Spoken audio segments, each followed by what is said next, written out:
ყველაფრისთვის მადლიერნი და მადლობელნი იყავით. დაიწყეთ ამაზე დაკვირვება. იყავით მადლიერნი და ასევე დაიწყეთ ურთიერთობა საკუთარ თავთან, საკუთარ სამყაროსთან. როდესაც გაიღვიძებთ დილით, წამოხტებით, გაიაზრეთ სხეულის ყველა ნაწილი. მადლობა გადაუხადეთ სხეულს. მადლობა გადაიხადეთ, რომ გაიღვიძეთ, იმისთვის, რომ გაქვთ ხელები, ფეხები, რომ ხედავთ. მადლობა გადაუხადეთ მთელ სივრცეს. ვეთანხმები ყველაფერს, რაც ირგვლივაა. დალოცეთ მთელი პლანეტა, ყველა სიცოცხლე, ყველა ცოცხალი არსება, მთელი ორგანიზმის უჯრედები.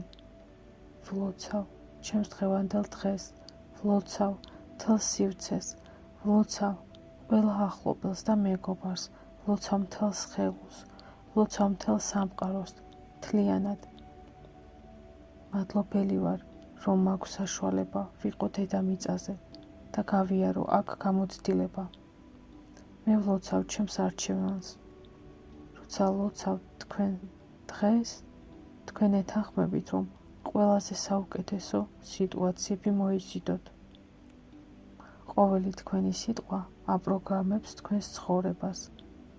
ყოველ უჯრედს ესმის და იწყებენ ფუნქციონირებას იმ სიხშირეზე. კიდევ ერთი. ცოტა ხნით დავიხიოთ წარსულში და გადავხედოთ, თუ არის მანდ რამე მტკივნეული. უნდა აპატიოთ, მადლობა გადაუხადეთ. მიიღეთ, იმიტომ რომ ეს იყო თქვენი არჩევანი. თქვენ ეთანხმებით თქვენს არჩევანს, რანაირი მტკივნეულიც არ უნდა იყოს ის.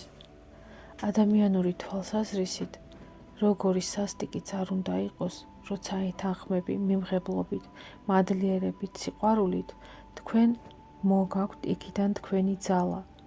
შემდეგ, როცა დაუბრუნდებით ისევ იმაზე ფიქრს, ის აღარ იქნება მტკივნეული, აღარ იქნება თქვენზე ზეწოლა და გაუშვებთ. როცა არის თქვენს ცხოვრებაში სიტუაციები, რაც გაშფოთებთ, ესე იგი, ის თქვენ გმართავთ. იქ დაბრუნებით თქვენ ყოველთვის დაკარგავთ ენერგიას. როცა გადახედავთ წარსულს, მიხვდებით, თუ რატომ იყო ყველაფერი, რაც იყო. იმისთვის, რომ ამ წერტილში მოსულიყავით და დაგეწყოთ საკუთარი თავის ძებნა.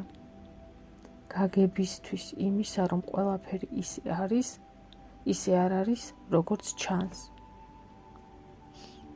პატარა დავალება იქნება ჩემგან.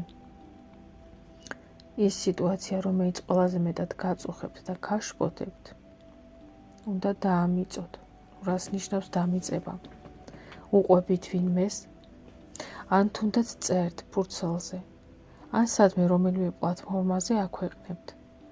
ამ შემთხვევაში შეიძლება მისცეთ რაღაც პროზის მაგვარი სახე. თუ შეგიძლიათ, შეიძლება იმ ადამიანს პირისპირ ელაპარაკოთ და პატიებას თხოვოთ, ამ პირიქით აპატიოთ. თუ არ შეგიძლიათ, დაწერეთ. ყველაფერი, ოღონდ უნდა იქცნოთ ფიზიკურად, რომ ეს გაუშვით, რომ ამ სცენარში აღარ დარჩეს ენერგია, რომელიც გაკავებთ. ამით თქვენ ანთავისუფლებთ ძალიან ბევრ ენერგიას, ამით თქვენს უჯრედებს აძლევთ ჯანმრთელობას. ხანდახან საჭიროა თვითანალიზი გავაკეთოთ. არის თქვათ ასეთი შემთხვევა, ადამიანს ყავს ოჯახი, არის ბედნიერი, ან თუნდაც არ ყავს ოჯახი, მაგრამ არის ბედნიერი და უცებ გახდა ავად. მან უნდა ჩაიხედოს წარსულში და იქ ისეთ რამეს იპოვებს, რაც დღემდე უპატიებელი აქვს. ეს დიდი შრომატევადი საქმეა. მე პირადად მისხალ ყოველი წელი რაც გამივლია, ყველა დავამუშავეთ ცალ-ცალკე. ანუ ესე დავიწყე უკნიდან და ჩავდივარ ბოლოში.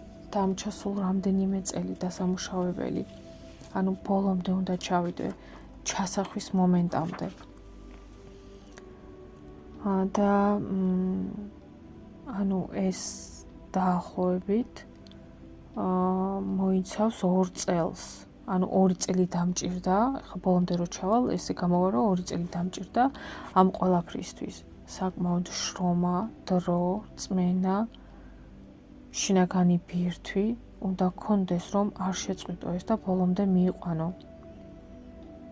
მაგრამ ამ 2 წლის განმავლობაში შემიძლია ვთქვა, რომ სრულიად შეტრიალდა მთელი ჩემი ცხოვრება ფიზიკურ რეალობაში და ცნობიერში ხო კიდევ უფრო მეტად. ერთი წუთითაც არ ვნანობ იმ დახარჯულ დოროს, იმდენი რამე მომცა და იმდენი რამე გამიხსნა, დამანახა, როგორი ვარ სინამდვილეში, სული გამიშიშვლა, თავისი ნათელი და ბნელი მხარეებით, მიმღებლობა მასწავლა აბსოლუტურად ყველაფერს და ის რომ რაც ხდება, ყველაფერი ისე ხდება, როგორც უნდა ხდებოდეს. პირველ რიგში თავის მიმღებლობა, თავის სიყვარული, თუ თავის მიმღებლობა არა გაქვს, ძნელია საერთოდ გადადგა რაღაცა ნაბიჯი წინ. კალდად ვიღაცაზე ვბრაზობ და გონია რომ მან გვიღალატა, სინამდვილეში მან გაითამაშა ის სცენარი, რაც თქვენ გჭირდებოდათ ყველაზე მეტად. დამნაშავე არ არის არავინ. ხართ თქვენ ხართ მთავარი გმირი მთელი თქვენი ცხოვრების. ავტორიც და რეჟისორიც. თქვენ თამაშობთ თქვენ თავთან, თქვენ ატრიალებთ ყველა სცენარს ფიქრებში. განვიცდით რაღაც სიტუაციას. უყურებთ სხვადასხვა მხრიდან, აქედან, იქიდან, რისთვის? იმისთვის, რომ ვცდილობთ ვიპოვოთ რამე, ისეთი, სადაც შევიცოდებთ ჩვენს თავს. შეგიძლიათ შეიცოდოთ თქვენი თავი და დარჩეთ იქ, სადაც ხართ, არ გაიზარდოთ. გაზრდილი ცნობიერი, არა ბავშვის. მას უკვე არ სწყინს, მან უკვე იცის პროცესი ენერგიის დაბალანსების. ჩვენ მხოლოდ ამ წერტილიდან ვხედავთ. მთელი სურათი კიდე სხვანაირია. ყველაფერს აქვს მიზეზ შედეგობრიობა და სანამ ადამიანი დაიწყებს კითხვების დასმას და პასუხების ძიებას, მანამდე თამაშობს. იქმნება ეს სამსარას წრე, სადაც მეორდება ერთი და იგივე სიტუაციები. ერთ ადამიანს დაშორდი, მეორესთან ხარ და ხდება ერთი და იგივე სცენარები. არსით უნდა დავიწყოთ ჩვენი თავიდან და დავფიქრდეთ, თუ რას გვასწავლის ესა თუ ის სიტუაცია. უნდა დაიწყოთ კითხვების დასმით. სანამ არ არის კითხვები, არ იქნება პასუხები. ზეციური ოჯახი გველოდება, როდის დავიწყებთ კითხვების დასმას. ისინი გვპასუხებენ მინიშნებებით, წიგნებით, სიტუაციებით. აუცილებლად მიგვიყვანენ პასუხებამდე. წარსულის მოწესრიგება არის აუცილებელი. უნდა გაასუფთავოთ ცოცხებით, ნიჩბებით. მადლობა გადაუხადეთ თითოეულ პერსონაჟს. დაიფერთხეთ კალთები და გააგრძელეთ გზა ბედნიერებისაკენ. ყველაფერი რაც იყო, აუცილებელი იყო აქამდე მოსასვლელად. ჩემამდე. ხუმრობ რა თქმა უნდა. მე უბრალოდ ერთ-ერთი გამტარი იარაღი ვარ ღვთისწყალში, სიმართლის და სინათლის. და ღმერთია მოწმე, როგორ ვეწინააღმდეგობოდი ამ პასუხისმგებლობის აღებას ჩემს თავზე. ძალიან რთული მეჩვენებოდა ეს ყველაფერი, თუმცა ვიტყვი, რომ არც ახლა არის მარტივი, არც ისე მარტივი. ეთყობა ესეც გაწერილი მაქვს.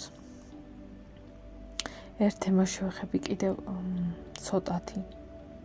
ახლა დედამიწაზე ძალიან ბევრი ადამიანი იწყებს გამოღვიძებას. უმრავლესობა ქალები არიან, შეიძლება ითქვას, რომ ქალებით დაიწყო გამოღვიძება, კაცებს უფრო უჭირდა ეგოს დათმობა, თუმცა თუ კაცმა დაიწყო, ის უფრო სწრაფად მიდის ღვთაებრივ არსთან. ქალი უფრო ნელა მიდის, იმიტომ რომ ქალს მეტი აქვს ემოციები, კაცს ნაკლები ემოცია აქვს, თუმცა ქალში მეტი სიყვარულია ჩადებული. და მხოლოდ კავშირში, როცა ერთდება ორი ნახევარი, ამას მოაქვს კოლოსალური ღვთაებრივი ამოფრქვევა. ამ პროცესში ჩადებულია ღვთაებრივი ენერგია, პირდაპირ წყაროს ენერგია. სექსია საუბარი და სასირთულო აქ არაფერი არ უნდა იყოს, პირიქით ამაში უნდა გაიხსნა, მისცე თავისუფლება სიამოვნების, ბევრი უკრძალავს თავს, გაიცადოს სიამოვნება, ბავშვობიდან მოსდევს ბევრს, როცა მშობლებიც ისე იყვნენ აღზრდილები და ჩვენც ისე აღგვგზავდეს, რომ გვიგზავდნენ სიამოვნებაზე ფიქრსაც კი. განცდაზე ხო ლაპარაკი ზედმეტია. სიამოვნება ეს არის მომართვა საკუთარი თავისადმი.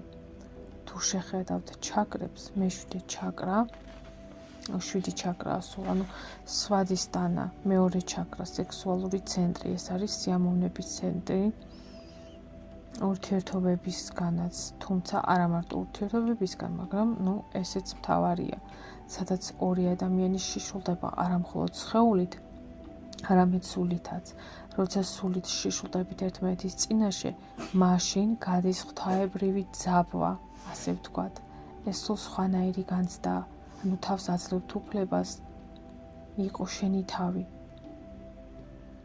შემდეგი ჩაკრა, მანიპურა. ეს არის შინაგანი ნების ცენტრი.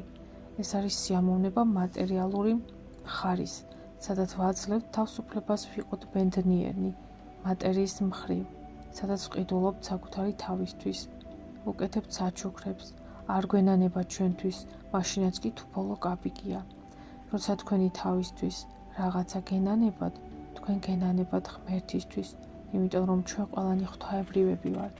როცა თქვენს თავს რაღაცას ართმევთ, თქვენ სჭით თქვენს თავს რაღაცის გამო, გაანებივრეთ იგი. გემოები, სურნელები, შეგრძნებები, ნების დართვით თქვენ ეთანხმებით ღვთაებრივ საწყის თქვენში, რომელიც არის ჩვენში ყველაში. ნების დართვით თქვენ ეთანხმებით მის გამოვლინებას, დატკბით ცხოვრებით. შეეკითხეთ თქვენ თავს, ტკბები ამ პროცესით?